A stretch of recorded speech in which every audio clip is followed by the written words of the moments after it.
Welcome to Reels on the Rocks, the show where your hosts Whiskey and Sweet Tea discuss film from the unpretentious perspective. In tonight's episode, we discuss the dark, simplistic, and long experimental film Dogville. A content warning is in effect regarding the following topics: sexual assault, suicide. Don't forget to like, subscribe, hit that notification bell, and as always, please be advised that spoilers are ahead.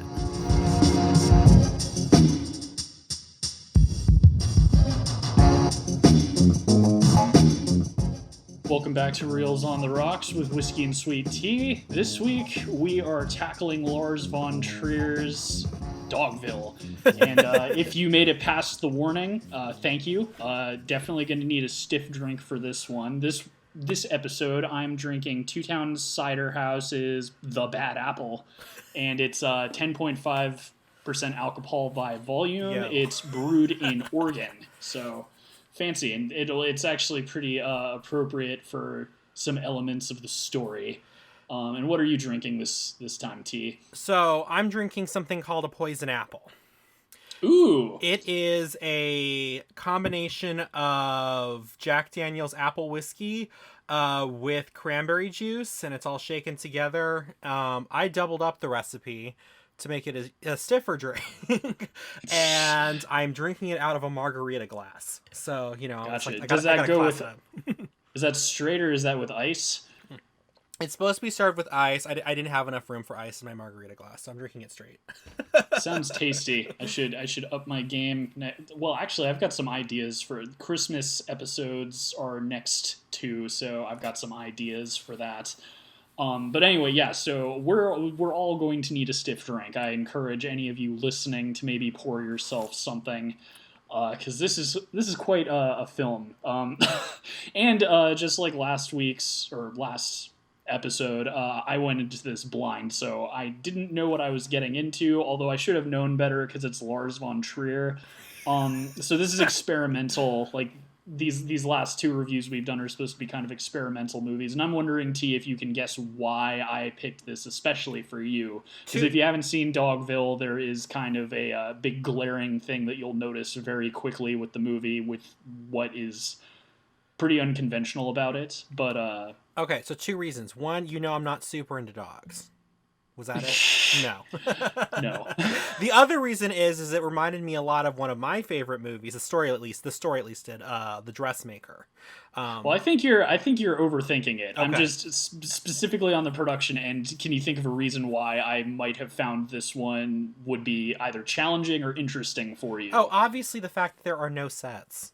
There we go. All right. Yeah. So as we know, and if any of you have been listening along, one of T's favorite things is costumes and sets. Yes. And although there are costumes in this, the big thing about Dogville is that there is no sets. It is filmed on a soundstage, but it takes place in a small town in Colorado, and it's a very simple metaphor. The town's very poor, and it's essentially like, oh, there's nothing here. So Lars Von Trier took that as, let's not have any buildings. Let's just have a soundstage with like chalk outlines for each of the buildings, and let's make it like like bare bones, which is all I knew about the movie. And the story we'll get into it. As I said, there's a lot to unpack with this film, but I guess we'll start off with Lars. Well, we'll start off with the basics. So this came out in April 23rd, 2003 in the U.S.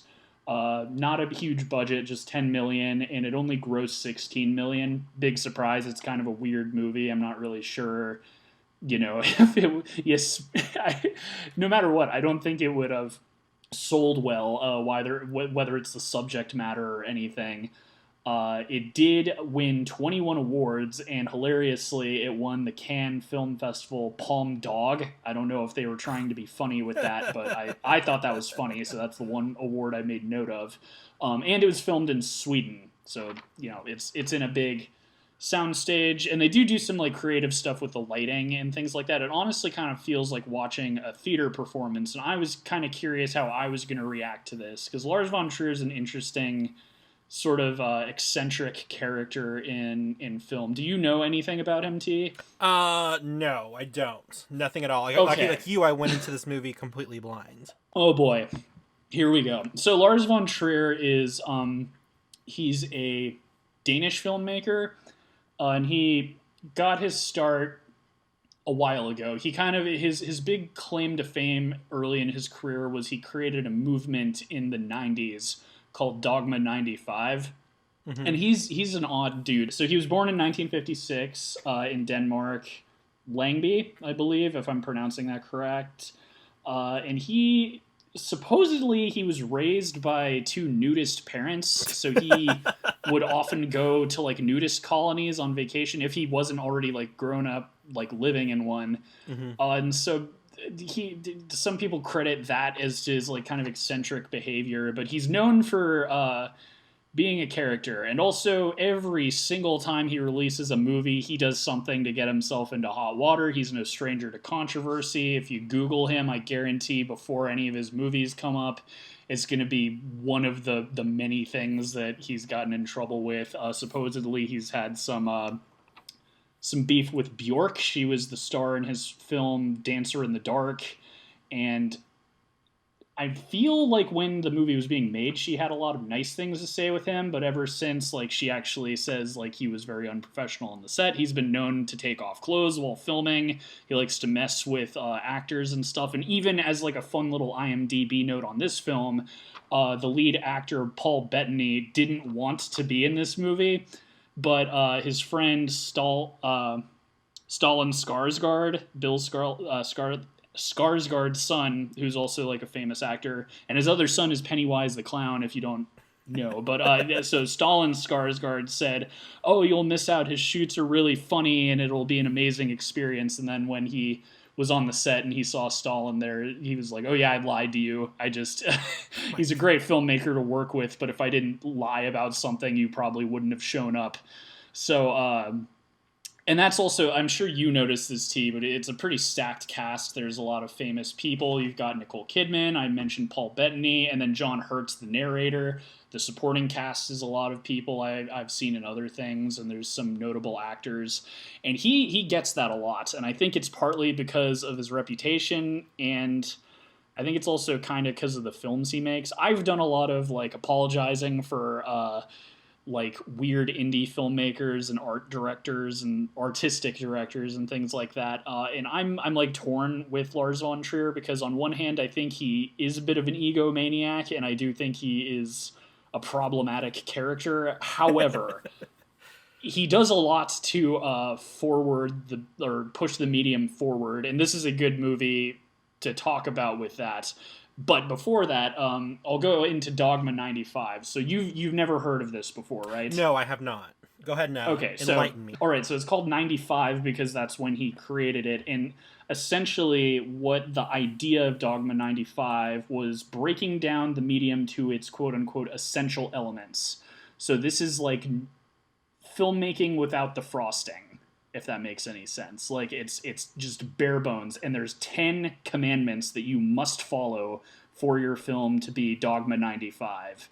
And he would actually like, police it or something. Like if someone tried to release it, he'd be like, "Oh, it doesn't follow this rule," or whatever. And he actually, I will give him credit for this. He even kind of said, like with his own Dogma films he made, like he admitted when he broke rules and stuff. But so here's the 10 commandments of Dogma '95. So Commandment 1, shooting is done on location. No props or sets can be brought in. So already this doesn't really apply to this movie. Yeah. I do think that kind of because he has no sets, it still has that sort of ethos of being like bare bones or not fancy. But anyway, so on to Commandment 2. No sound must be produced apart from the image or vice versa. So you can only capture sound in the camera, like as filming. You can't do any like post-production sound stuff. Like any sound in the movie has to be recorded along with the image. Commandment 3, the camera must be handheld, only movement attainable by hand. So you can't use a crane, a dolly, a tripod, anything like that. You can only hand hold the camera or move the camera in a way that you could move with your hands. Commandment 4, the film must be in color, no special lighting acceptable. So no fancy lights, has to be in color, no black and white, no filters or anything like that. which is Commandment 5. Optical work and filters are forbidden. Commandment 6, the film must not contain superficial action. So just no needless action. Like anything that happens must kind of make sense. No chase scenes or anything like that. If the actor's moving, there has to be motivation for it. Commandment number 7, temporal and geographical alienation are forbidden. So no weird, trippy, fancy montages. Like no drug sequences, anything like that. 8, genre movies are not acceptable. So no horror, no romance, no genre. If it's a Dogma movie, it's telling a story, but it cannot be. Either of our favorite types of movies would not be Dogma movies, because I really like horror. Wait, but isn't you Dogma really like comedies genre? and romance. But isn't Dogma a genre? It's hard to really pin down what it is. I call it like a film movement, I guess. I don't know, like, but anyway. So, well, and I guess he just means conventional genres, because even if you take like a Dogma film, like one of Lars Von Trier's earlier ones was like about a wedding, and a bunch of like a dysfunctional family coming to a wedding. So you could say that that's like a dark comedy, but it's not a conventional genre film. You know what I mean? I guess, yeah. I think I understand. Like, you could make a Dogma movie that is scary, but it can't be like a horror movie. And the thing about all of these rules is like they're all gray areas. Like, what does temporal and geographical alienation really mean? You know what I mean? Like, it's and that's the thing. Lars Von Trier broke the rules in his own Dogma movies, or at least he came out and said, "Oh, technically, we did have to buy a cab for this scene, or we did this, or like we put the cam on a tripod for this scene." So he's broken the rules in his own films.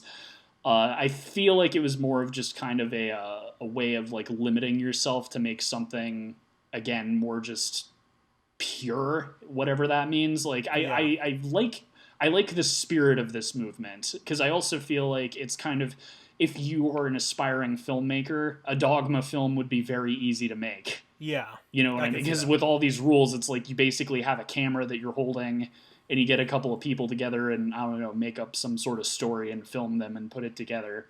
But for the last 2 commandments, number 9, the film format must be Academy 35mm.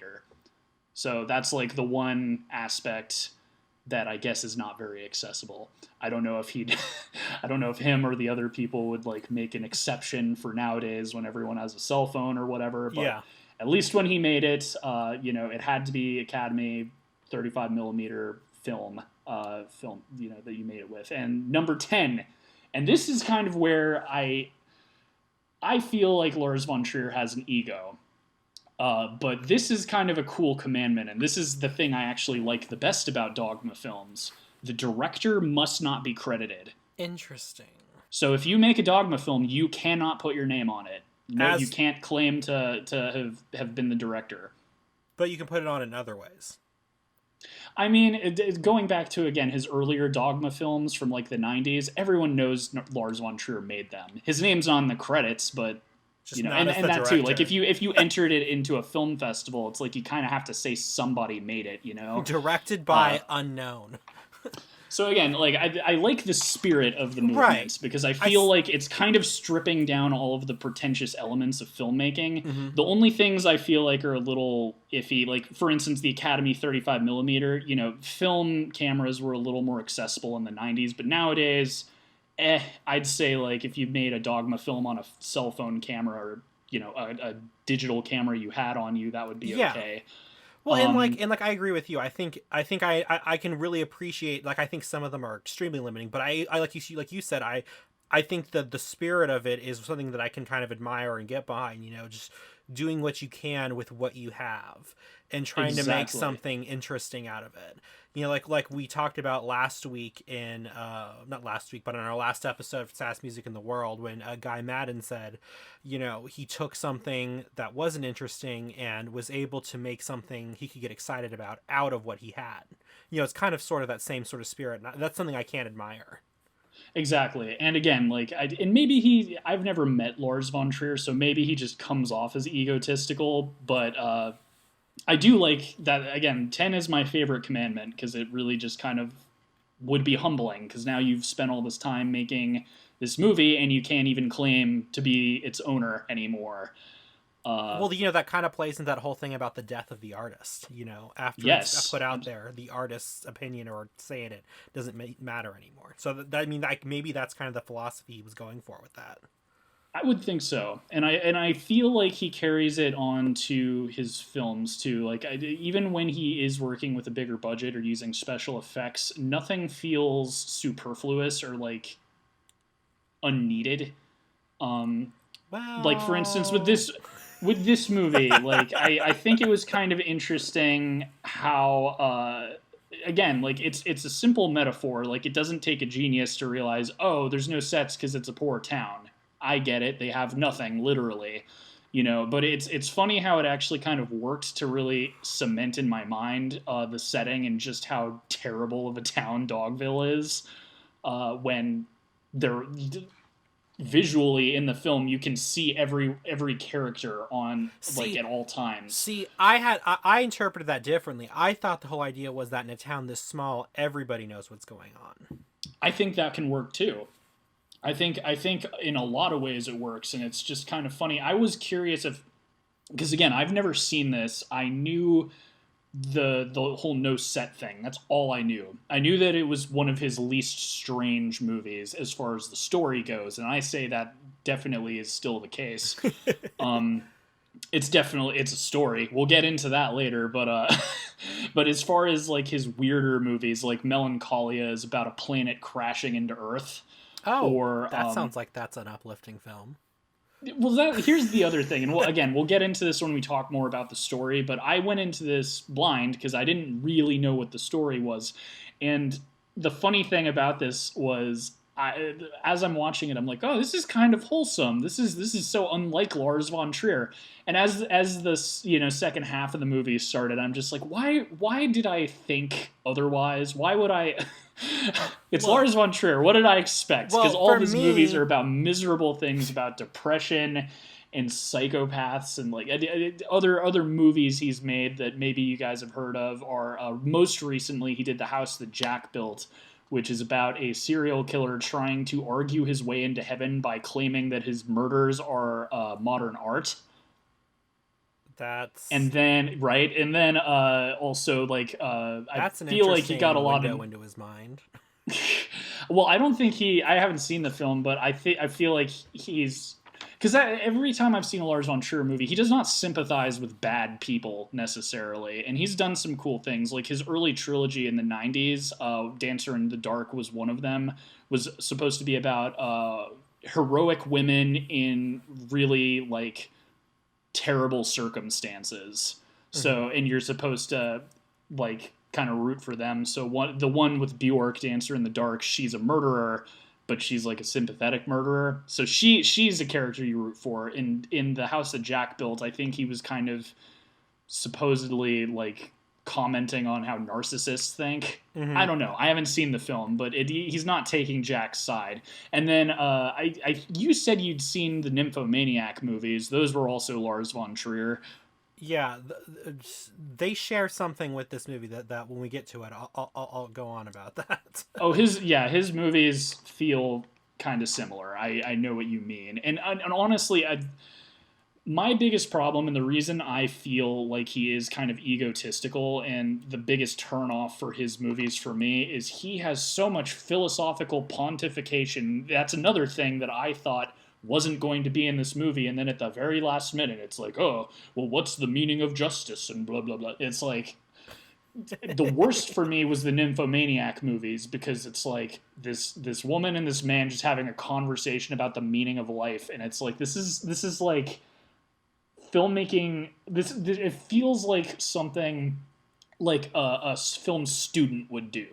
You know what I mean? Like, Yeah. oh, my film is about a man having a conversation with God on the meaning of justice, and it's like, that's not smart. You're not smart for coming up with that. Like, it's and ugh. So that's my thing with Lars von Trier. And even movies of his that I like, there's always some character just monologuing about some arbitrary like topic, and they never say anything meaningful. Yeah. It's just like mulling it over in your own head. You know what I mean? Like if you were to ask yourself, what is justice? It's like you could probably like think of a bunch of like responses to that question, but writing them down in a script and having a character talk about them for 30 minutes does not make you a genius. It does not make you a good filmmaker. And it's something that drives me crazy because every time he actually touches on something kind of good in his movies or does something skillful, he deflates all of it. Like, and that's like, I haven't seen The House that Jack Built mostly because it's apparently really graphically violent. Gee, I wonder why it's about a serial killer. But I mean, even the premise of that, it's like, okay, it's about a guy arguing with an angel or someone that like his murderous rampage is art. That sounds vaguely familiar. I'm actually surprised. Did I see this and not remember? Or maybe I blocked it out. Okay, or maybe you told me about it because I'm like, this is. I think I told you about it. But yeah, that's like the thing. I find the man so very. I straddle the line between loving and hating him. Like again, we talked about a couple of very like charismatic directors before, and I'm usually the one to defend kind of artsy fartsy directors. But with Lars, I'm like not sure if he's actually a genius or if he's just an idiot that keeps lucking out into making good things every once in a while. And it's partly things like that. And I guess we can get into the plot. One thing, like the cool thing about this movie, like, and I guess my first thing I'll ask you is like if you thought it worked. But the thing that was really cool to me was that this screenplay, you could have shot this like a conventional like drama. You could have found like a spot in like the mountains in Colorado and built kind of a ghost town looking place, and you could have shot it like a conventional film. You could have cut all of the narration out of it, and it would have probably played as like a pretty good genre, or God, I keep saying genre, drama movie. It might have even been like something like Cold Mountain or something where it's like very visually striking. So yeah, like anyway. So what are your thoughts? I've been talking too much. I'll just get off. I'll start off with wasn't a fan. Oh my God, this movie. It was interesting to me watching it though, because you talk about how he essentially created a sort of film movement, and this is probably the most anti-film movie I think I've ever seen. How so? Well, because one of my big issues with this movie is that it made like almost no use of being something that we could see visually, because anything that I'm rubbing off on you, T. That sounds like something I would say. Well, I know, but I was just like, and like you touched on it earlier, like you felt like this was kind of like a stage play. It felt just like, especially at the beginning, it got a little bit better towards the middle, but it kind of just felt like somebody was like recording on their cell phone, like a play they were watching, and then they would zoom in on whatever the action was going on. But then in addition to that, we had this narrator who would literally describe and sometimes even repeat what was going on, what was being said, so you didn't even really have to watch it. Like I was like thinking this would make a better like radio play than a film, because I feel like there was and I never thought I'd say this, but I feel like there was almost no purpose to having a visual component to the story. The one aspect I would disagree with is later in the movie when some very nasty things are happening. I felt like it was actually more disturbing that it was all out in the open. Well, but it's funny, like, because you sound like me, and that's not a bad thing, because this I agree, this is not a very visually good movie. Like, you know me, I'm a cinematography nerd, and I can't really say that the cinematography is good. I do appreciate some of the creative bits that he puts into it, but you're right, it feels kind of like a stage play, because there's like creative lighting when it's like sunset and stuff. There'll be the lights will have kind of an orange tint to them or something. There's some bits where the soundstage is all white in the background instead of all black, which is kind of a creative way to show whether it's daytime or nighttime without being told. So it's interesting. The things I liked about this movie were things that aren't my favorite things ever. Like it's funny. I said this on our last episode, but both of these films I feel like were very actor driven. Because the acting is awesome in this from everybody, not just Nicole Kidman and Paul Bettany, but like the whole ensemble cast is really good. And when you have nothing, literally nothing else to look at, you need the actors to carry the plot, and they did a good job because I was engaged. It's funny again when I recommended this. I didn't realize what the runtime was, and you were actually the one telling me. I know. I was So like, when I was picked a like, "Oh my 3-hour god, movie. You were like, what? it's a 3-hour movie!" No, and because again, I knew it was going to be Lars Von Trier, who also makes. I mean, if you want to sit and watch the whole Nymphomaniac saga, that's like a 4.5-hour back to back. Ugh. So that's another thing about him. He does not know how to cut out anything. But that was something else I was going to bring up. This was a 3-hour movie that probably needed to be at most an hour and 45 minutes. The reason I'm defending the runtime, and I just felt like this is probably the most genuine defense of any film I've given, because I wasn't expecting to like this as much as I did. Like, I've already done my rant about Lars Von Trier, so you know I'm not a fanboy. But the reason I liked the runtime, and the reason I actually ended up liking the story and just the movie in general, I kind of wish it would have been interesting if it had been shot as a more conventional movie, but I do kind of applaud the creativity. But the reason I like the runtime is because of something I said earlier about how I thought this was like a wholesome movie at first.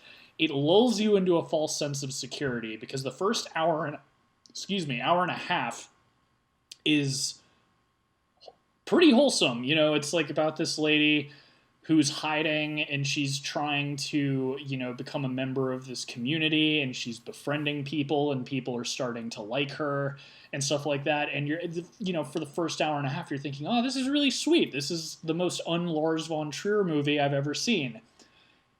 And then you see where the point of the story is about halfway through, when things start taking a really ugly turn and just keep getting worse and worse and worse. See, I disagree with you. And I feel like that wouldn't have been possible without the runtime, because it was very shocking to see where the story went for me, who did not know where it was going to go. And so I don't know.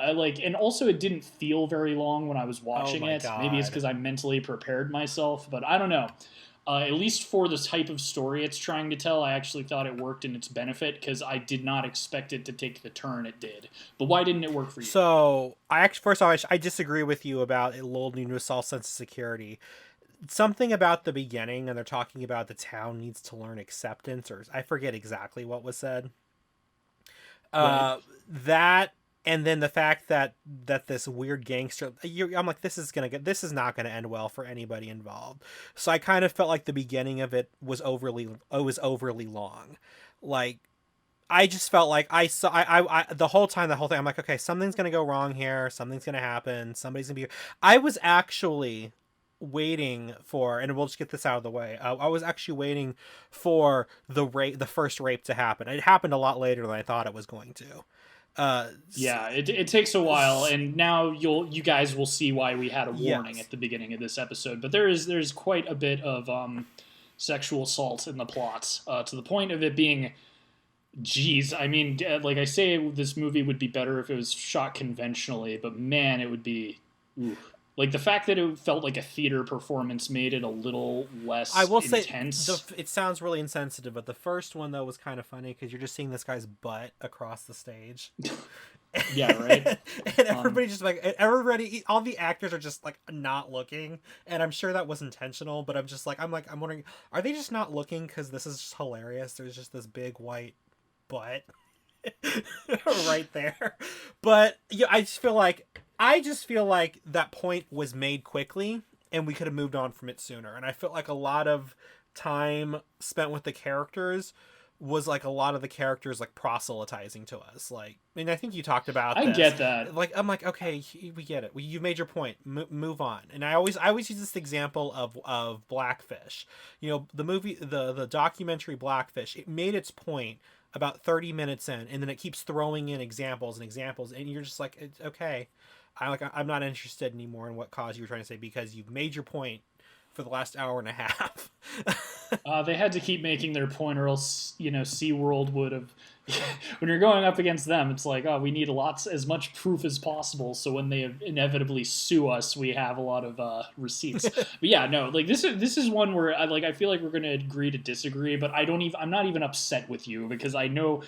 I almost hate that I'm defending this movie. It caught me off guard, and I will say I think this is my favorite Lars Von Trier film I've ever seen, because it feels like the most mature story he's ever told. Mm-hmm.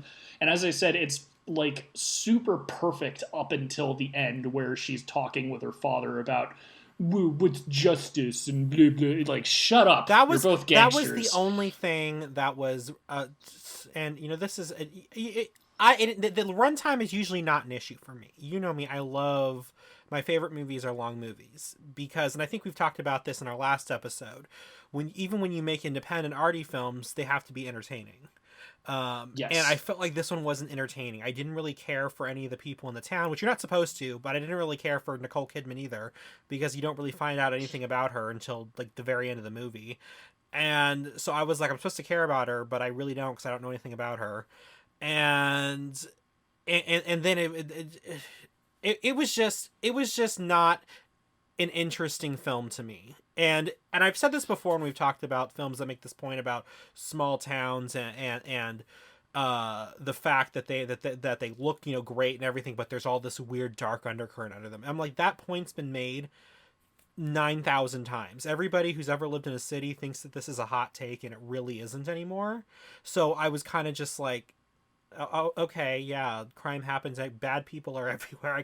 I've gotten that point already. So, like I said, nothing about this movie was really just, I guess, interesting. And again, that's a personal thing. That's nobody's fault. For sure. But it was just, there was something interesting. And that's also why for sure. And that's why I'm not even upset. Because again, for me, I think it was just the acting really drew me in. Like, every scene is kind of like a really intimate, like, one-on-one between her and like some of the townspeople, mm-hmm. either just her and one character or her and a couple of characters. And again, I don't know why I didn't predict it, because again, I've seen Lars Von Trier movies, I know what he's about, so I have no idea why I thought it wasn't going to end the way it did, or go down the path it did. I kind of thought if there was going to be any... Are you saying that I called the ending this time before you did? Sort of. Like, I wasn't expecting anything bad to happen with the townspeople. I was expecting, if there was going to be like some sort of tragic thing, I thought it was going to be the gangsters coming and murdering everyone, which I was sort of not wrong about. Yes, but you didn't know who the reason for it. Yeah, the thing, and I think the reason the runtime and all these other things that just didn't gel for you but gelled for me was because of what happens. And I guess, like, if you haven't seen the movie and want to, go, feel free, but this is a spoiler show, so... Yeah.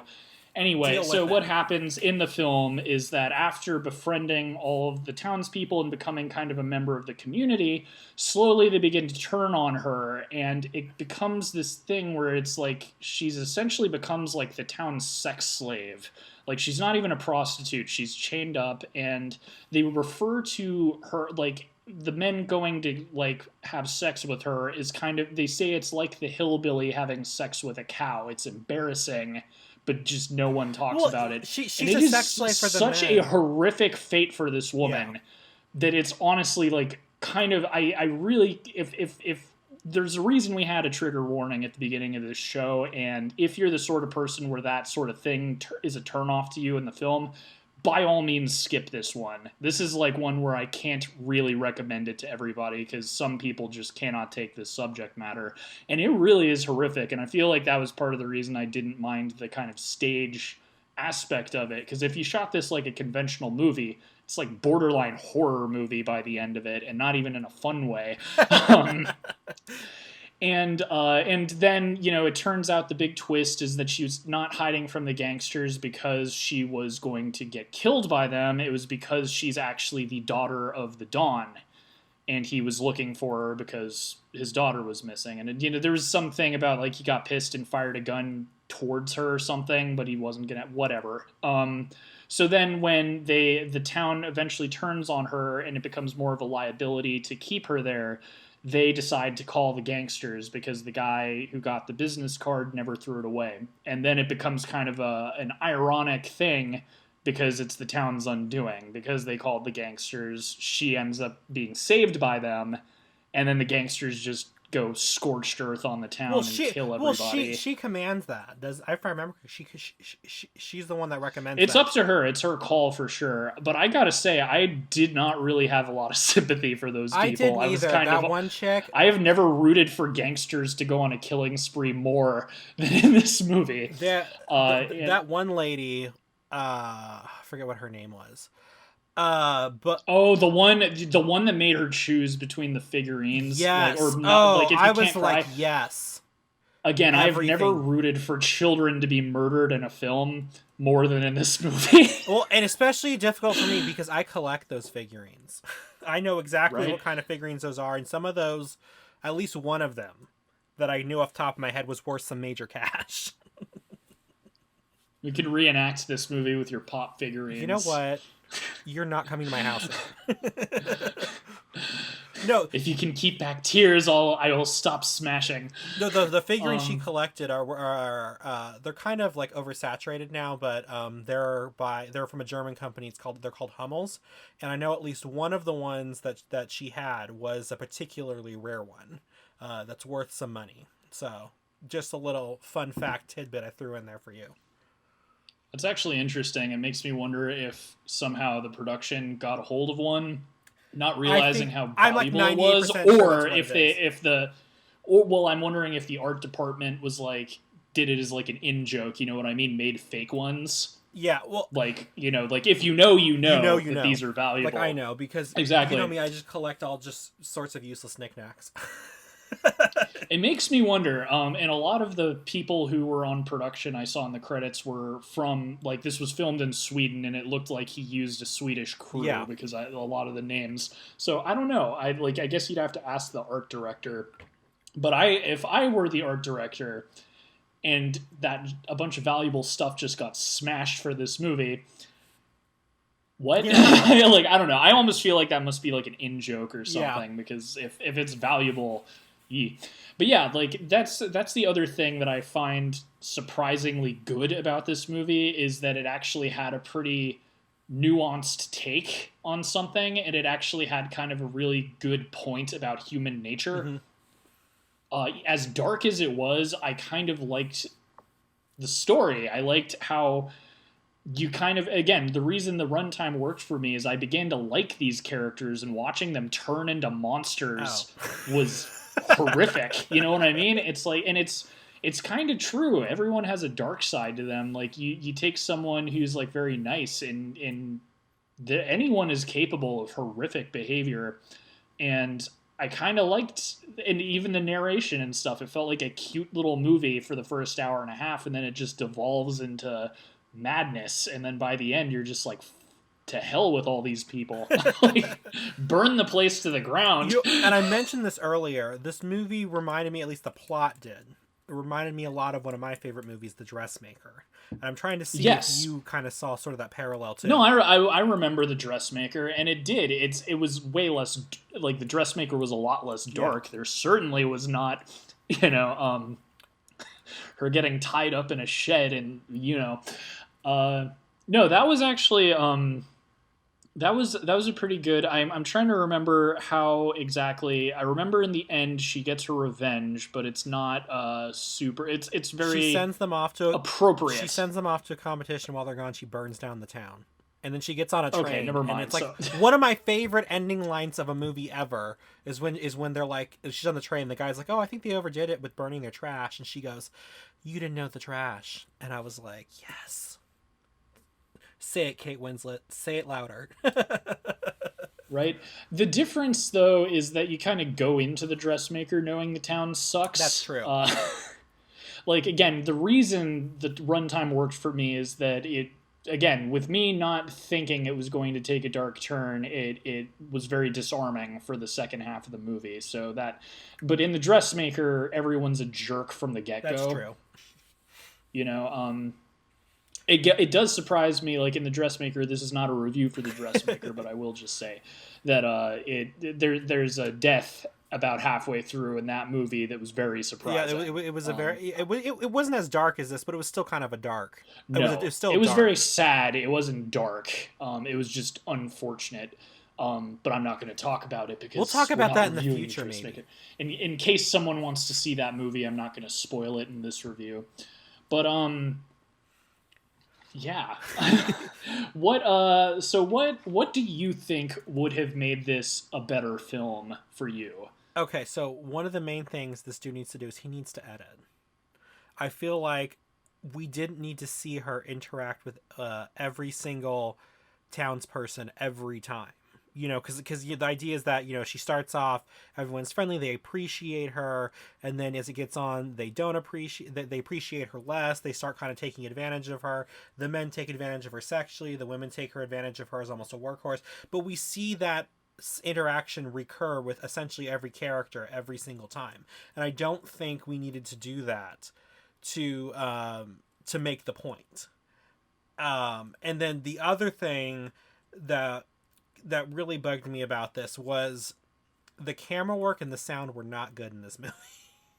That's just me. Like I said, I felt like I was watching somebody had recorded something from an audience almost, with all the weird shaky handheld, with the weird zoom ins and pans. And then there were certain scenes in it where the sound was not good. And it was more off-putting with the fact that they paired it with, they had added in sound effects like for you know, summer or at night there'd be crickets, or during the day there were like birds, and then so that would. When you say it wasn't good, do you mean you couldn't hear them? No, I mean like because I didn't have any issues with sound. There were some scenes where the sound was great. You know, like you would hear just like movie quality sound with the dialogue, and that was fine. And then they'd be in a different part of the space, and what would happen is they would suddenly start to echo. And it would feed back into the mic, so they sounded very echoey. And then it sounded weird because they had overlaid that on top of like nature sounds that were professionally recorded, or that sounded better. And so you're like, why are we having this echoing in an area that's supposed to be outside? And it's not like it was like in the mine or anything like that. It was just because they were in this enclosed space that had nothing in it, they would echo. You know what I mean? I got what you mean. There was that, but like my big thing is just this movie seriously needs to be cut down. Like something needs to go in this movie. And like the other thing I didn't like was just I don't like feeling like I'm being talked at, and this is a movie that spends a lot of time talking at you, and you're preaching to the choir. And I know, and I feel like, and I think I touched this earlier, a lot of the points that were made in this movie and these themes and everything, they weren't like anything, you know, groundbreaking. I don't want to say groundbreaking, but yeah, they weren't like anything that was like, oh, I hadn't thought about that or anything like that. They were kind of very basic, sort of, what is justice? Evil people exist in small towns. You know, don't become subservient for, you know, just there were just different things that were just, it's like, this is not a new like sort of philosophy, and I felt like it was being presented as though like, oh, have you ever really thought about this? And that to me got very old very quickly. I do agree with you about the runtime, and that is a thing that is in a lot of his movies. Melancholia is a film of his I really like, but it is one that the first half is so boring. My God. And you get the point really quickly. That film is about depression, and the first half is essentially Kirsten Dunst just ruining her own wedding. And it goes on for an hour. Like it's half of the movie takes place at this one wedding, and it just keeps going and going, and it's like, you get it, we get it. move on, please. Yes. And that's like a thing in all of his movies. So I agree with the runtime. I feel like, again, like the slow pace is because, again, for me, what got me was I don't think you would have needed the narration. You definitely do not need Nicole Kidman talking with her mob boss dad at the end about the fate of the town and blah, blah, like that was the thing that irritated the hell out of me, was like them talking about all these nebulous topics when it's like, just, we get it, she's gonna burn the town down, we get like bleh. So the narration could have been cut. Yeah, the narration really bugged me because, like I said, it was basically describing what was happening as we were watching it, and then at the same time he would sometimes even repeat lines that characters were saying before they said it. Yeah. It worked with the tone that they were, again, like back when I thought it was a wholesome movie, it kind of reminded me of something like a book or something. If you would have run towards the beginning when it's wholesome, I used to have this book on tape of Winnie the Pooh, and all the chapters start with, chapter 3, in which Pooh goes visiting and gets into a tight place. That's kind of like sort of, I think maybe he was trying to go for kind of a storybook sort of thing. But yeah, and it's John Hurt too. Like, he's got that like classical British voice. Right. But yeah, so I'm with you. I still think like having a 2 hours or longer, I think, is still good, but 3 hours is a lot. Mm-hmm. It's way too much. I feel like the last act really got stretched out more than it needed to. I like what was happening filming, in it, but I don't think the last act of the movie needed to be an hour. Well, and this is kind of where like I admire Lars Von Trier, is the whole filming with no sets thing. It didn't make the movie perfect. It didn't make it like better. Like, again, if you had shot this like a very conventional drama, I think it might have even gotten like Academy Award nominations and stuff like that. Like, if you just shot this like a straight up Hollywood drama, like I said, like build a town up in the mountains with like, do essentially what Eggers did for The Witch, build the town from scratch and like film everything there and have it shot as like a more conventional movie, I think it would have sold a lot better. See, I disagree. But the thing I like about it's kind of like going back to Dogma, the whole limiting what you have access to almost makes for more creative decisions. And I feel like he squandered that on, like, he could have made the cinematography more interesting. The one shot I thought was really cool was the straight overhead looking down when people would be moving and stuff. I thought that was really cool. But I'm with you on the fact that it's just shot like a theater piece. And it's like, if you're not going to have sets, you might as well compensate in other areas. Right. Make the sound design really interesting. Make the cinematography really interesting if you don't have a set to work with. Hamilton was filmed with more interesting cinematography than this. I feel like the set was more interesting in that. Like, we talked about this last year. I really liked Hamilton, but it was a play. But I mean, to me, this is what this was. This was just a play. This was not exactly, and that's where like I feel I agree with you. I don't think that they tried very hard with the cinematography when they could have made it more interesting. Quite frankly, when you have no walls separating you, you can do some crazy stuff with the camera. They could have walked straight through. They could have done stuff where they had like 3 houses lined up, and they were all having a discussion about something, and we kind of just walk through, the houses and hear the conversations all happening, but that would have been something that would have been interesting.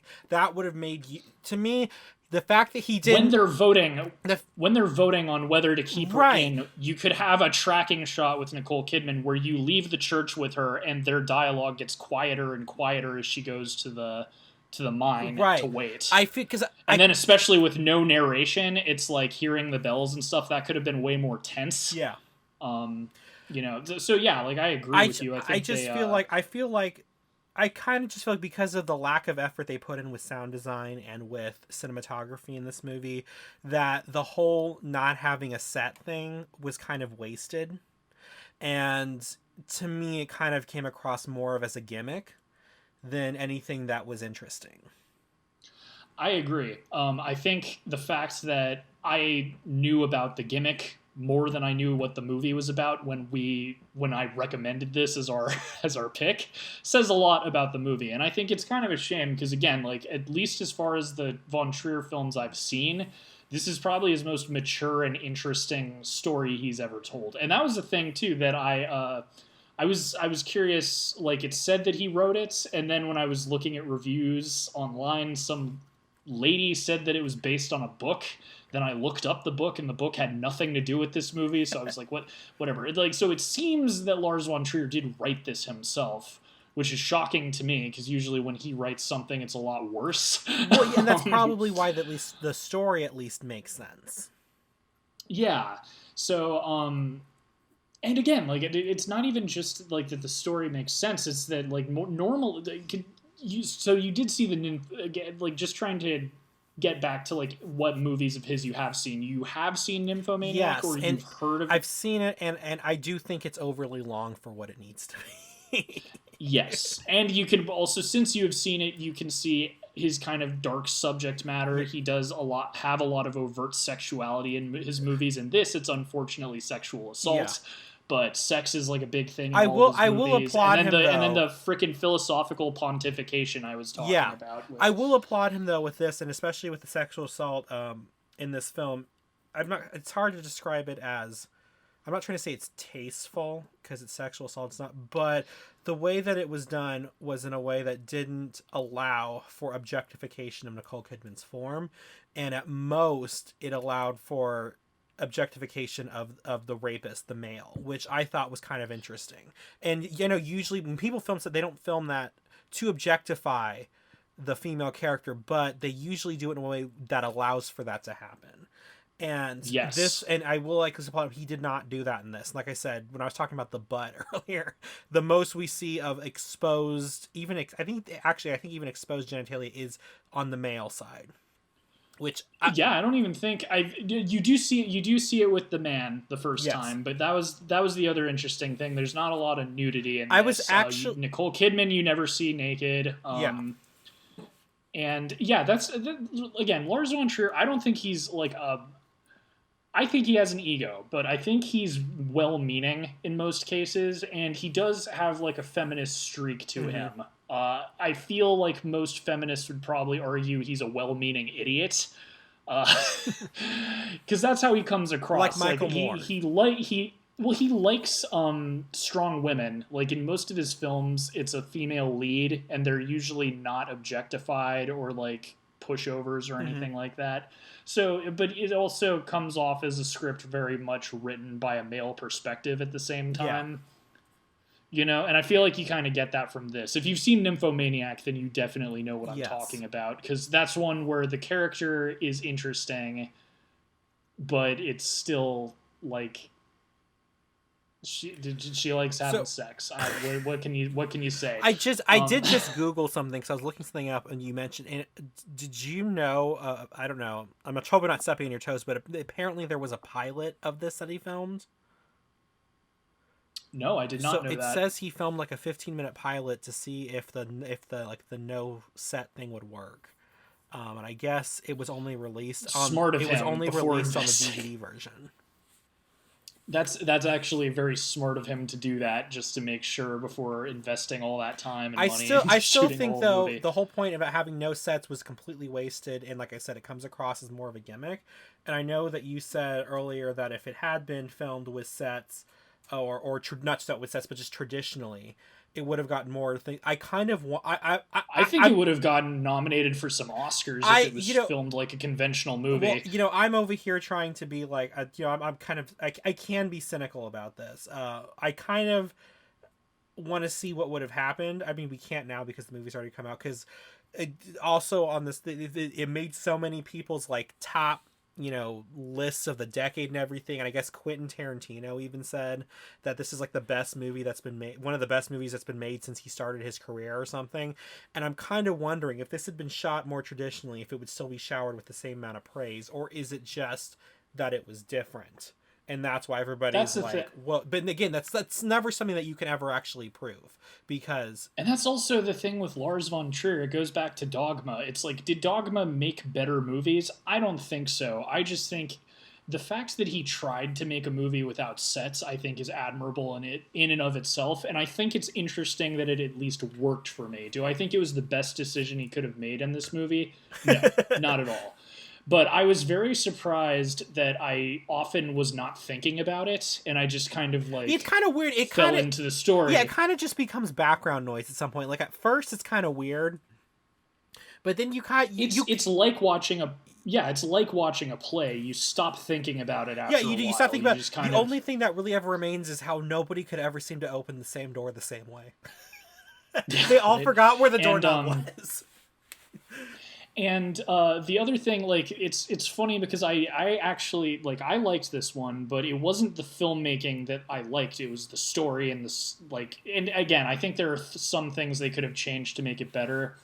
But overall, like, the story he was trying to tell and the vibe, and I do think it was intended that he kind of wanted to catch you off guard with what happened. Mm-hmm. And I do think that was the reason he chose to have narration and stuff, was to be like, oh, it's this small town in Colorado, and at 12 p.m. exactly, Mrs. Morris comes out to water her bushes. And, you know, like, it kind of makes you think, like, oh, this is going to be, like, a cute little story. Yeah, I was actually wondering. Then it's not. I was actually being like, oh, it's too bad this is not going to end happy, because this is kind of cute and quaint the way it is right now.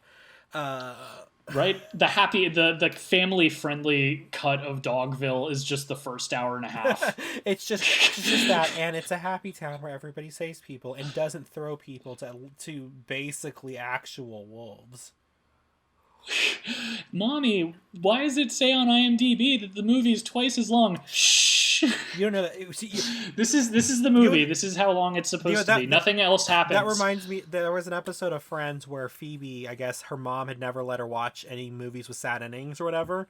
So what she would do is, like, when movies got to the sad ending, she would turn it off and be like, that's it. So, like, they're watching Old Yeller. And she's like, oh, yeah. And she's like crying. And she's like, oh, yeah. And this is where, you know, he goes home and is happy with the family. And so it's like, that's not how Old Yeller ends.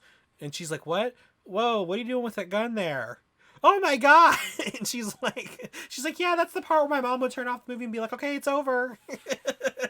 It's funny you bring up Phoebe, because her character is, like, this movie, very, like, disarmingly dark. Yeah. And she's like, yeah, you know, like I didn't really watch Friends when it came out, but when I've watched it with people who like Friends, I'm just like, wait, her mom did what? Right. And, you know, like, wait, her backstory is what? Well, and I just but she's like the goofy hippie one, right? Like, and no, it's like all this really horrible stuff in her home life. You know, I do kind of credit, this is not what this episode's about, but I do kind of credit that with at least beginning to kind of erase a little bit sort of the stigma around suicide, because it was kind of talked about so often on that show, and sometimes in a lighthearted manner. I do think that kind of helped, you know, try to destigmatize those thoughts and stuff in people. So that is a good thing. For sure. What did you think of the acting in this? Because I thought the performances were really good, but, like, despite all the things you didn't like, would you say the performances carried the movie somewhat for you as well? I think so. I still was. There was parts when I was watching this movie where I was still like, oh my God, I'd rather be watching The Irishman. And you know how bad, how uninterested, not bad, but how uninterested in a movie I have to be to want to say that. But I do think the actors in it, especially with there being, and I do think that having no sets here actually played into the actors, into me respecting them more. I mean, I'd not say I didn't respect them, but, you know, I'm just, you know, kind of admiring them a bit more, you know, having just to be constantly just unaware of what's going on around them. Because that's it sounds easy, but it's difficult to do on purpose. And yeah. And I mean, like, yeah, for sure. You know, the film stars Nicole Kidman, and she's good in everything. I've never seen her in anything that I didn't like.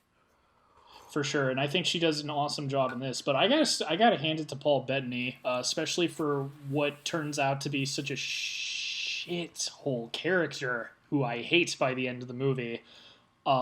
He really kills it, and they actually had really good chemistry despite, you know, everything that happens. Like, as like a romantic couple, it worked until it didn't work.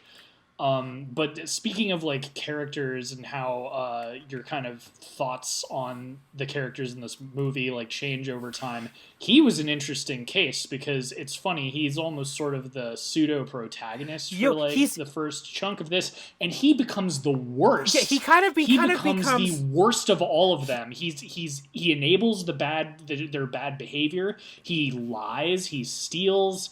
He is like jealous of people, you know, sexually assaulting her, like as if like he's entitled to it because it's, you know, he's a nice guy. He's an internet nice guy. Yeah, that's what I was about to say. He was an internet nice guy before people knew what to call them. Especially there wasn't even he was the prototype for nice guys. But he is the most evil, and again, like that's what works so well for me with this movie, and he's like the perfect example of like at the beginning of the film for like the first chunk, I'm like totally on his side, like, oh, he's the even-headed one, he's talking some sense into these people, and then he's like the ringleader of like this mob of psychopaths. Yeah, and he's the one who calls them off. And there was something about him when she tells him about the first assault that he kind of is just, I don't know, and again, it's he blames her. Well, it's like it's honestly, this is what I mean when I say like Lars Von Trier feels like a well-meaning. I call him a well-meaning idiot, but like this is like he does have like feminist qualities to his films, and that's kind of the thing where like I do think he understands like what it means to be kind of. The real question is he like a spineless misogynist? So is like, he a reformed nice guy? Is the real question. Well, I think he's I think the term, I loved it. They used it for Jerry and Rick and Morty, but they called him a beta male feminist or beta male misogynist, and that's what he is, because he's very like, you know, he thinks of himself as an intellectual. But he's really just kind of a nothing. He doesn't, you know, he's, oh, I'm a writer, except he doesn't publish anything, and he thinks he's smarter than everyone in the town when really he's just the most soft-spoken. And the one bit I really liked at the ending, despite the ending kind of being iffy for me, was when she's considering not killing everyone in town, and she's talking to him, and he's just saying a bunch of big words that mean nothing. Like, he's trying to, like, rationalize his own shitty behavior, and that's, like, the point at which she decides, yeah, this town needs to die. Yeah. And I loved that, because it's so true, like, how he can put it however he wants. He can use whatever big words he wants, but it doesn't change the fact that he just allowed this town to use her like a toilet. Yeah. You know? So it's dark subject matter, but I thought it was an interesting and way more insightful than anything I've ever seen Lars Von Trier put out. So it's a recommendation for me, obviously, but, you know, if sexual assault or other touchy things are, like, a trigger for you or just not something you're into, I'd say give it a pass. But if you're looking for something really, like, interesting and... you have nothing else going on in your life ever again... and you got 3 hours to kill. Maybe you're a Lars Von Trier fanboy or fangirl, and I don't know, you already love this movie. But I do recommend it. I think it's a like good kind of new fable. That's the best word I can come up with for kind of the story, because it has like sort of a moral to it about, you know, not letting yourself get into kind of a... not even that. Like that sounds like victim blaming when I put it that way. But it's about human nature and about how much like you give people an inch and they'll walk on all over you, because it's first just I'm going to do work. I know, like to prove that I'm trustworthy. Well, and then when she says, the more she becomes, when she says, the more she becomes. Yeah. When she says, oh, I'll work harder and you can. I'm like, oh God, this is not going to end well, girl. No. No, that's not what you do. We're fighting for a living wage right now. This is not how to respond. Well, and it's like, and that's the other kind of funny thing I noticed about these films that we reviewed, is they both take place during the Great Depression. Oh, that's true too. Actually, I didn't think about that. Yeah, so that was like kind of a fun little coincidence, but it also kind of shows like these people are very, they're desperate, and when people are desperate, they do very evil things, you know, like slave labor. Yeah, that's basically what she becomes at the end, is she's a sex slave to the men, and she's like a slave labor to the women. Yeah, and an emotional punching bag too, because the women Oh yeah, like well they they come just in. don't like her We're anymore. So coming they in like for go girl there and talk. they Well, you know what's sad is when I saw them no, point they out. beat her. They beat her too. Like the women go and just beat on her at night, like when she's not being like raped by Well, somebody. and then God, what was it? As soon as I saw the figurines, I'm like, these are gonna end up broken at some point. Anytime they show anything pretty that's glass, it always ends up broken at some point. And they never make a big deal of pointing it, and so I was like, okay, these are gonna end up broken somehow. Just a matter of when. And You know what film this kind of reminded me of from our Lost episodes? uh, Chocolat. Except that movie is a lot less disturbing as well. and it's but delicious and short and but you know what I yeah, mean. Like a woman rolls into town, gets everyone to trust her, and there's a little bit of some domestic stuff going on in that one as yeah. well. But yeah, I don't know. I was kind of wondering if you were going to end up liking this one. I'm not surprised you didn't. I was kind of part of the reason I was curious was I wasn't sure if the subject matter was going to turn you off, or the fact that there was no sets or The something. no But I sets was thing curious to turned me. see. It didn't turn me off. It was the fact that they did nothing with that turned me off, and it was kind of just like, Right. all right, okay, this is to get attention. Okay, let's see what else he does. And then, Well, I'm actually surprised you haven't asked me about the ending because you know how I feel about collateral damage. Well, you already kind of said like earlier when we were talking about the ending. It sounds like we're in agreement that this was this was justifiable collateral Well, I was damage. kind of well. I mean, yeah, especially when it comes to children, though. I mean, even though I did really hated that woman wanted her to suffer, I was still kind of like, I was, I kind of felt a little bit like Jesus right there. They know not what they know Normally, not what they do. normally I would agree with you, but the fact that the little boy was sort of a proto rapist in training, Well, and again, that the kids would also come around and beat on her when she was all chained up. It was like this town is that's full of true. monsters. Well, but It was again, again I'm like it kind was, of just like in the camp of they know not what they do. This is just what they're taught. They seriously do not know any better at this point. and that's where Nicole Kidman's character was almost. So I was honestly wondering if she was going to just like let them go free. I was kind of like, no, don't do that. Just I was very it was very, as Quentin Tarantino calls it, it was cathartic violence at the end. But What is it? but I was for again, the it's most part though. At the end, I was kind of like, just flush them. pretty much. I mean, but I was kind of wondering if that was going to be where they go with this. Like, oh, she's too nice. She's going to let them go I because she's better than them or something. something. Which would probably have been the Hollywood ending. Yeah. Honestly, I feel like if this was not a Lars Von Trier film and this same story was being told and shot conventionally, I think that is maybe it would have been like she takes the dog with her. It's like, Oh oh, come on, the like, I'll dog save should have you or died. something like The that. dog should have died. Oh, don't be one of those people on dog free. T. You don't want to. I may be a dog person, but I don't wish pain and suffering on cats. No, I don't wish pain and suffering on animals. I just think that dogs get more credit than they deserve in movies. I will say though that I think that's kind of one of the reasons why I do like the dressmaker ending. And I know it's not the review of that movie, but I think that's one of the reasons why it's kind of like a nice middle ground between Scorched Earth and the I'm better than everyone, ending. Basically it does enough to kind of essentially ruin these people's lives, but they also kind of get it actually kind of also like plays out their suffering because now they have to kind of figure out what to do now. And they're not exactly very likable people. So I almost kind of feel like that's a better ending just because it prolongs their suffering. It makes them suffer like they made her suffer. You know what I mean? Because like death is instantaneous. The dressmaker is a hard comparison because what happened to her is not nearly what as bad as what happens to Nicole Kidman in this. That's true. I'm just talking about the small town. No, for small sure. town, middle of nowhere turns against a woman.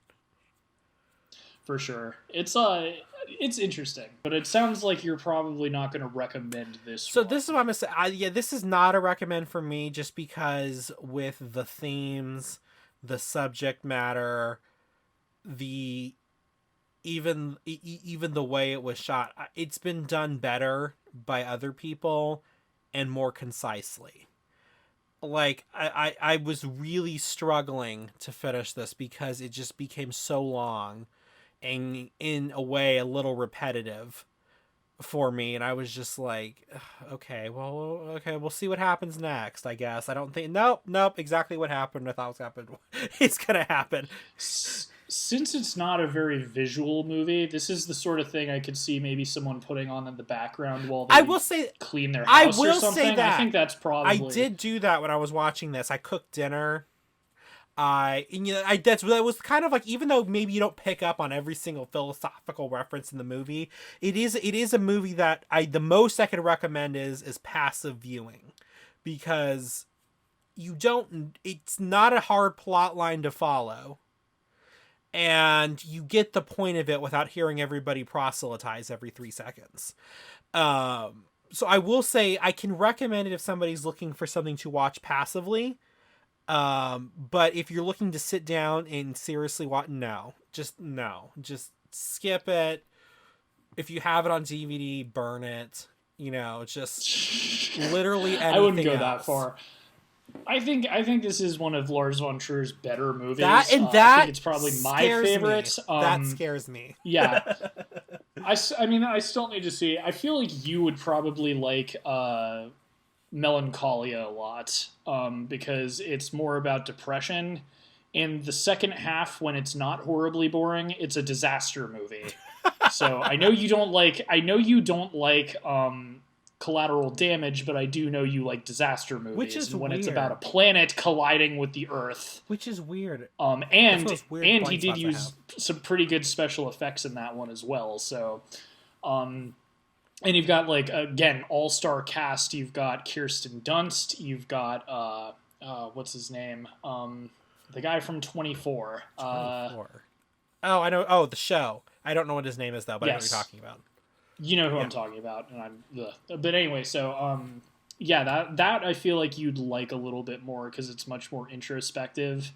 And the second half of the movie, when it's doing stuff, like, you'd probably find it more interesting. I certainly did when I saw it. But, so this is a recommend. If the subject matter that we warned about in the trigger warning is something you don't like, go ahead and you made it this far and heard everything, there you go. That's really the only people I don't recommend it to. I think it's, and it's like a soft recommendation. I don't think this is going to be a lot of people's favorite movies. The thing that really got me was the story itself. But I think it's just like his Dogma era thing, his whole movement. I think it is interesting to experiment. And, since this story is similar to a lot of stories, as you brought up, it's kind of like worth the experiment just to see what it's like to make a movie without sets. If I were to do this same thing, I would try and make up for it in a different area. I'd probably try and be a little fancier with the cinematography. Yeah. But it's not horrible. It's just, it's meh. Like, I kind of agree with you. Like, it's something I'd put on in the background. But as far as, like, being super cinematically interesting, I feel like it doesn't really capitalize on the medium as much. And that's kind of what I was going to say. I was going to say this is a pass for me. One of the big reasons is specifically what you just said. It doesn't make use of the fact that it's a visual film, and that's not necessarily because it doesn't have any sets. It's because they didn't do anything with the cinematography that was interesting, and the fact that there were no sets, it's kind of like, well, what was the point then, if you're just going to do kind of like a stage play sort of thing? I just find it interesting that it didn't ruin the movie. Like, I thought it was interesting that it worked. At the end of the day, it might not have been the best decision, but it was kind of funny too, because something about those overhead shots, and you're just watching these masking tape houses. Like, at the beginning, it was kind of funny. I was like, seriously, masking tape? Come on. It's like worth the experiment, I guess, is what I'm trying to get at. Like, it might not be the best decision for the movie, but it was worth trying and seeing how it goes. And, I mean, honestly, I think it would have gotten more commercial success if it had been shot conventionally, but despite it just being a gimmick, it worked for it. I mean, this is kind of a movie I hear people mention a lot, like, oh, that movie with no sets. Right, but So that's all. But it that works on some but level. that's all they really say is No, this is for the sure. movie with no sets. They don't say, oh, it was that. It was. Again, the fact yeah. But The fact I had no idea what the story was going into it says a lot about it, and that it totally is a gimmick. Like most of the time, it's like, oh, the movie where this right, happens, and in this, it's the movie with no yeah, sets. the movie with no sets. So, like I said, it. But what What happens happens in the to movie? it? They're Well, like, it has no I sets. don't remember. I don't know. It's about a coal mining It's, or town or something. Nicole Kidman she bones a lot of I guys. I don't don't know what's know. going on in this. It has no sets, What man. do you What else do you want? want? What do you It's want? got no Like sets. I said, I would have kind of liked to see. You were talking about if you were going to do something. So I kind of think the 15, and I haven't seen the pilot because I don't have the DVD, because apparently I would have thought it would be interesting to watch this just as the pilot and see if I enjoyed it more. Now I'm hoping the pilot was at least, maybe one short story kind of set like this. Now, if it was just a scene, yeah, I wouldn't have enjoyed it either. Cause I'd be like, well, where's the rest of it? But I do kind of feel like it is a film that does overstay its welcome. The story's not really anything new, and it doesn't really make use of the visual medium. But like he said, if you kind of want to see something that's experimental, that's at most I could recommend it for. Or if you're really if you want kind of like an arty movie that you can watch passively, which is almost non-existent, this would be one that I would recommend for that. But other than that, I would say go ahead and just skip this one. Now, I did have one quick question for you that I noticed. The credits, they show scenes of people within poverty. What was the point of that? Well, so that is a series from not all of it. Some of it was like later on in American history, but a lot of it was from Dorothea Lange's famous pictures from the Great Okay. Depression, because there was a lot of people living, having to go to like bread lines Right. and stuff like that. And there's pictures from the Dust Bowl, and I'd say like half of those pictures in the end credits were from that. There was some from like New York Yeah. in the 80s with like the crack epidemic and stuff. I think he was just kind of trying to the Great Depression pictures made sense, but the other stuff I'm like, I guess he's making fun of, like, I don't know what he was trying to it almost felt like darkly funny something, or like he was trying to be. I did sort of cheat and look up kind of what the meaning of that was, because I'm like, that's not the movie. I can look this up. And somebody said, so I guess some reviewers said that the film is supposed to be anti-American because of that. Well, as the dude would say, that's just like your opinion, man. So I don't know if I agree with that interpretation. I do think he's trying to kind of make a point about Right. I just poverty wasn't sure leading what it to was. people doing desperate stuff.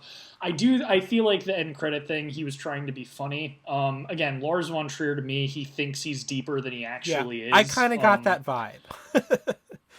Yeah, I don't hate the guy though. Like whether he's accidental or not, sometimes he can be genius. Well, like I said, it's almost infuriating because I don't feel like I'd enjoy the guy very much in real life, but he's like I said at the beginning with my long rant, is like he's a very frustrating figure to me because I find him incessantly irritating, but at the same time he does a lot to push the medium forward by doing weird things. Yeah. And sometimes he makes good decisions. It sounds like and sometimes there'll be like a bit in one of his 4-hour movies that's like literally genius, and then he ruins it with something else. Like he's almost an amazing filmmaker, and he can get really good performances out of people. He consistently works with a lot of really big name actors, and he does make interesting movies. It's just I struggle to, like, if anyone were to tell me the man is like a true genius or something, I would I would groan and roll my eyes. No. Because there's people like even we talked about it with last week, and we've touched on some kind of artistic movies, and we've talked about other filmmakers and stuff. I feel like there's other people who just are able to make films that are a little bit more consistently good. So let me try to phrase it this way for you. So we talk about artists in filmmaking. Maybe this Lars guy is more of a scientist of filmmaking, and that's a good way of putting it. Experiments, is sometimes he gets likes a formula that works, and a lot of the times though he doesn't. But in the process, he finds something that does work. It's kind of like people when they try with the they discovered what was that? They discovered penicillin by testing bread mold. That wasn't what they were trying to do, but here we are. So I think maybe that's a better way to phrase it. There are artists of the thing and of the filmmaking, and then he's more of a scientist of filmmaking. It's a good analogy. But yeah, he's an interesting dude. And maybe we'll watch some more. Oh my stuff God! Just in the please future, make it shorter. On what you at home please say. Make it shorter, or at least have the clip notes what Lars Von Trier. Everyone listening, what Lars Von Trier film should we torture tea with in the future? Please, if you're watching this on YouTube, let us know in the comments or scream at us on Twitter. Please like, comment, and subscribe. And if you're watching this on Spotify, I don't know, listen to one of our other episodes if you found this entertaining. And we'll just ignore the fact that he said watch us on Spotify. And you know what the worst part of this whole thing is? I have nothing equally disturbing to threaten you with because you're too open-minded. I know, it's true. I don't know. You could strap me down. We could watch sitcoms I don't find funny. But, well, I'll make you watch sitcoms without the laugh track. I like. Dang it! That doesn't work either. Well, it depends on the sitcom. If it's like The Big Bang Theory, then kind of exposes the show for being not very funny at all. People claim that it's a laugh track. They actually do still film them before live studio audiences. It's not all canned laughter, as much people like to say. Depends on the show. I know The Big Bang Theory is filmed before a live studio audience. Well, that is one easy to impress studio audience. Anyway, thank you so much for joining us, guys. Stay tuned for our Christmas episodes. We've got some bangers coming out. I'm very excited for our upcoming reviews. And yeah, thank you again. Stay thirsty, guys.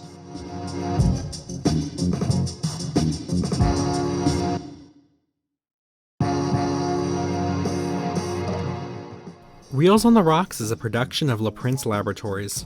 It is edited and produced by Alejandro Castillo and features original artwork by Asa Esparza and original music by Pat Mars.